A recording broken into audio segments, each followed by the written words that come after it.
Welcome back to my channel. Today, we're going to be ranking the Fox X-Men movies from worst to best. Before we begin, let me know in the comments your thoughts on the X-Men movies, as well as your list. This isn't meant to be a definitive ranking, just my personal list. So let me know in the comments how you'd rank them so we can discuss. I'll leave a link to my playlist reviewing all 13 movies in the description below in case you missed any of them. And make sure to give this a thumbs up if you like these reviews because it helps me out immensely if you do that. Plus, if you're new here and you like movies, please consider hitting that subscribe button so you can stay up to date with reviews of new releases and some classics. But now, let's jump right into it. Coming in at last place is Dark Phoenix. The final entry in the main X-Men series is also the worst of the bunch. This was the second attempt at trying to tell the Dark Phoenix saga after The Last Stand, and it ended up being worse. Partially due to a last-minute change of plan where it was supposed to be 2 movies and then the second movie was cancelled and the first needed to be rewritten. And unfortunately, that probably played into the fact that it's just an overall poorly written movie. This really doesn't hit any of the major themes that the other X-Men movies tackled. All the relationships built up over the last few movies were tossed aside, and a lot of the conversations that were supposed to come off as tense just sounded like characters whining without any of the nuance from those previous movies. On top of that, I'm truthfully just not a fan of Sophie Turner. She tries, but her delivery just comes off as so wooden and flat. And having her front and center here, she just never came across as convincing to me. Plus, we had a really underwhelming villain in Jessica Chastain and a third act that felt like a totally different movie, which was due to some reshoots. And that just led to the series ending on one of the worst possible notes. Up next is X-Men Origins Wolverine. This movie struck a nerve with so many people for one reason, and that's Deadpool. They sewed the mouth of the merc with the mouth shut, and on top of that, gave him all sorts of powers he didn't have in the comics. And for the first portrayal of the character on the big screen, Deadpool fans were pissed. Even if you took Deadpool out though, this isn't really all that good. There was a promising opening montage of Wolverine fighting all these wars throughout the years, and I actually don't mind the sequence where he's on Team X in the first act, but otherwise this is another dud and another film plagued by production troubles. It's a very cartoonish movie that tried to go for this big dumb blockbuster approach, but it just ended up being poorly written and one-dimensional, with all the complexity of Wolverine's past that was previously hinted at not even remotely present here. It jumped around so often, while the new X-Men they introduced ranged from generic to silly. On top of that, the effects they used were obviously very fake and would repeatedly take you out of the moment. Hugh Jackman was good, but this was by far the worst Wolverine solo movie. Then we have The New Mutants. The long-delayed film that ended up finishing off the series ended up not exactly being worth the wait. It's kind of all over the place tonally, trying to incorporate elements of superhero movies, horror movies, and young adult romantic drama. And while individual moments worked, they didn't really mesh together as a whole. It's a somewhat predictable movie with a very cheesy third act, but I gotta admit, it's not terrible, even though I'd probably never revisit it. The acting is really solid, particularly from Maisie Williams, Anya Taylor-Joy, and newcomer Blue Hunt. And it's these character interactions that made me at least stay somewhat invested till the end. While there was definitely a lot of potential, and it's a somewhat overall decent experience, the end result is still underwhelming when all said and done.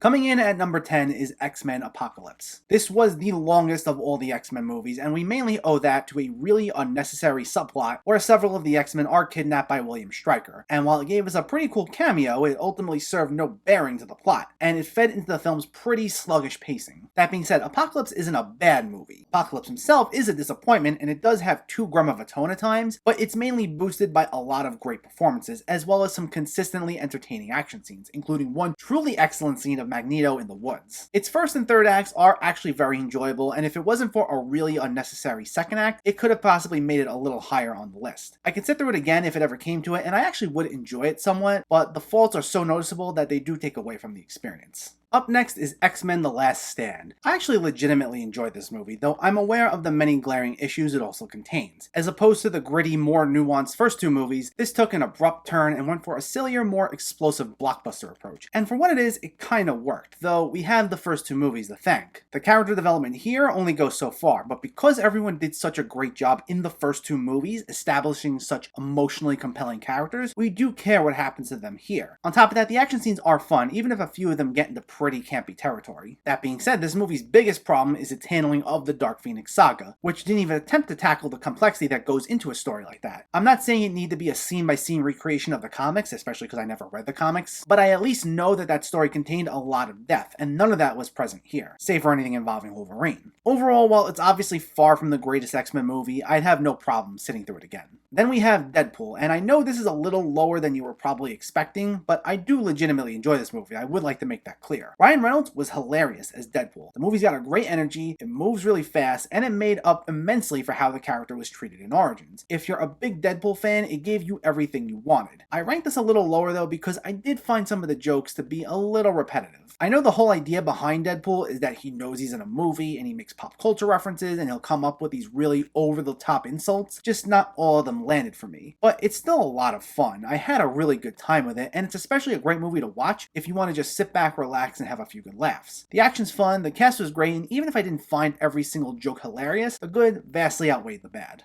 Then we have The Wolverine, which is probably the most underrated movie of the entire series. I know after Origins some people were really skeptical going into this one, but it's a very entertaining movie. The fight scenes are great, consisting of some hand-to-hand combat between Wolverine and these gang members who try attacking him. Plus it's shot beautifully, and it gives Wolverine one of his most emotional arcs as he deals with the fallout from The Last Stand. Hugh Jackman is once again great as Wolverine, as are Tao Okamoto as his love interest, and Ria Fukushima, who plays a mutant named Yukio who partners up with him. It does have some pacing issues, like there's a subplot with a secondary villain that I didn't exactly care for, and there is a little bit too much of suspension of disbelief in some areas, mainly the way in which we get to the third act, but still it gives Wolverine a lot more depth and makes for one of the more compelling X-Men movies. Then we have X2 X-Men United. I will say, of the original trilogy, this is the most beloved. The first X-Men proved comic book movies can be taken seriously, and this sequel proved that lightning can strike twice for the genre. I remember this was all over the place at the time, and all these years later, it still holds up well. We got one of the most memorable villains in the entire series with William Stryker, who'd go on to haunt Wolverine throughout the rest of the movies, and all the action scenes were very slick and well crafted. It's a particularly dark film, though like the first X-Men, it still maintained a sense of humor, which is something that most gritty takes on popular franchises inspired by this and the Dark Knight trilogy got wrong. So even though it tackled some weighty themes, there was still a sense of fun. It's probably one of the most important superhero movies of all time, and one that's still very enjoyable. In fifth place, it's X-Men, the one that started it all. I know this might be something of a controversial opinion, putting this one over X2, as it's usually the other way around, and while both are obviously great, I just enjoy this one a bit more. It may feel small in scale compared to what we're used to seeing now with superhero movies, but it's tightly paced with a slew of great performances, including Hugh Jackman, Ian McKellen, Patrick Stewart, and even Anna Paquin, who didn't get as much to do in later films, stood out here. Some of the special effects may not exactly hold up as well these days, especially given they had half the budget of what superhero movies now have, but it worked well with what it had. It gave us an exciting, fast-paced action movie and was the first step in making superhero films as popular as they are now. In fourth place is X-Men First Class. After The Last Stand disappointed fans and Origins angered them, interest in X-Men movies started to wane for a bit. And then along came First Class, which gave the series its second chance, and it wound up being the breath of fresh air it desperately needed. At this point, superhero movies were even more in the mainstream than they were when the first X-Men came out in 2000, so this allowed First Class to embrace some of the sillier aspects of X-Men they weren't able to embrace previously. And all the while, it was still able to take itself seriously. The film had the team donning yellow spandex, the color palette was brighter, and there was an even heavier emphasis on some of the more absurd mutant powers, all while using real-world events to tell an emotionally compelling story. James McAvoy, Michael Fassbender, and Jennifer Lawrence were all excellent as younger versions of Xavier, Magneto, and Mystique, and while Sebastian Shaw isn't the most universally known X-Men villain, Kevin Bacon's performance gave us one of the best antagonists in the entire film series. In third place is Deadpool 2, and I know a lot of people will say that the first Deadpool movie is the superior one, but between the two, I gotta go with the sequel. The action is more exciting, the characters are more well written, and it's way funnier. This movie had me bursting out laughing nearly the entire time. There felt like there was more variety to the jokes, and the interactions among all the characters was just a joy to watch. It felt like an 80s buddy movie translated to the modern world. Ryan Reynolds is once again incredible as Deadpool, and both Zazie Beetz as Domino and Josh Brolin as Cable made for great foils for his wacky antics. It's an extremely fast-paced movie that feels like a live-action cartoon in all the right ways, and is some of the most fun I've had watching any of the X-Men movies. In second place is X-Men Days of Future Past. It's the biggest X-Men ensemble film, and it's everything you could have asked for. Combining the cast of the original trilogy and First Class, this wound up being way more than just a gimmick, and it was the most epic of all the X-Men ensemble movies. The film managed to balance the tone of the original films and First Class without ever coming across as jarring. Wolverine's interactions with the prequel cast was a lot of fun, while the scenes set in the future were gripping and exciting. While it's a shame we didn't get to see too much crossover between the two sets of casts, the scene of both Xaviers meeting was one of my favorite moments in the entire X-Men series, as was the hilarious scene of seeing Quicksilver in action. Plus it does hit on some great themes, such as what you would do if you could change your future for the better. This is one of the most emotionally satisfying X-Men movies, as well as one of the finest team-up movies in the superhero genre.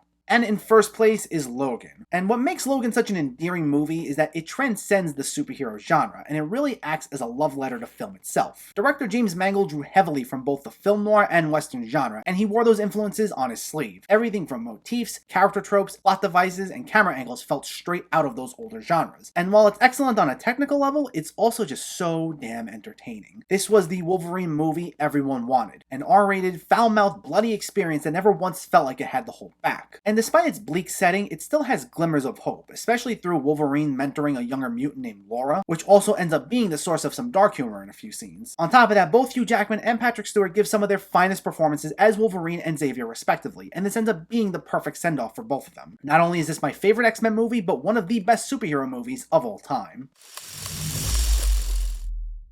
And that's Fox's X-Men series. There were certainly many highs, but when it hit its lows, it went pretty low. It's far from one of the most consistent series out there, but it has an important place in the history of superhero movies, because without those first couple of films, the genre may have never gotten as popular as it is now, or at least it may have just taken a few years longer. While it didn't go out on a better note, there's still plenty to appreciate, and I'm looking forward to seeing where they take these characters once they head to the MCU. So let me know, what's your favorite X-Men movie, and what's your least favorite X-Men movie? Did you agree with this list at all, and how would you rank these films? Let me know in the comments below. If you enjoyed this video, please like it and share it, and for more movie reviews and film discussion, please make sure to hit that subscribe button to stay updated. Thanks for watching, everyone. I'll catch you next time.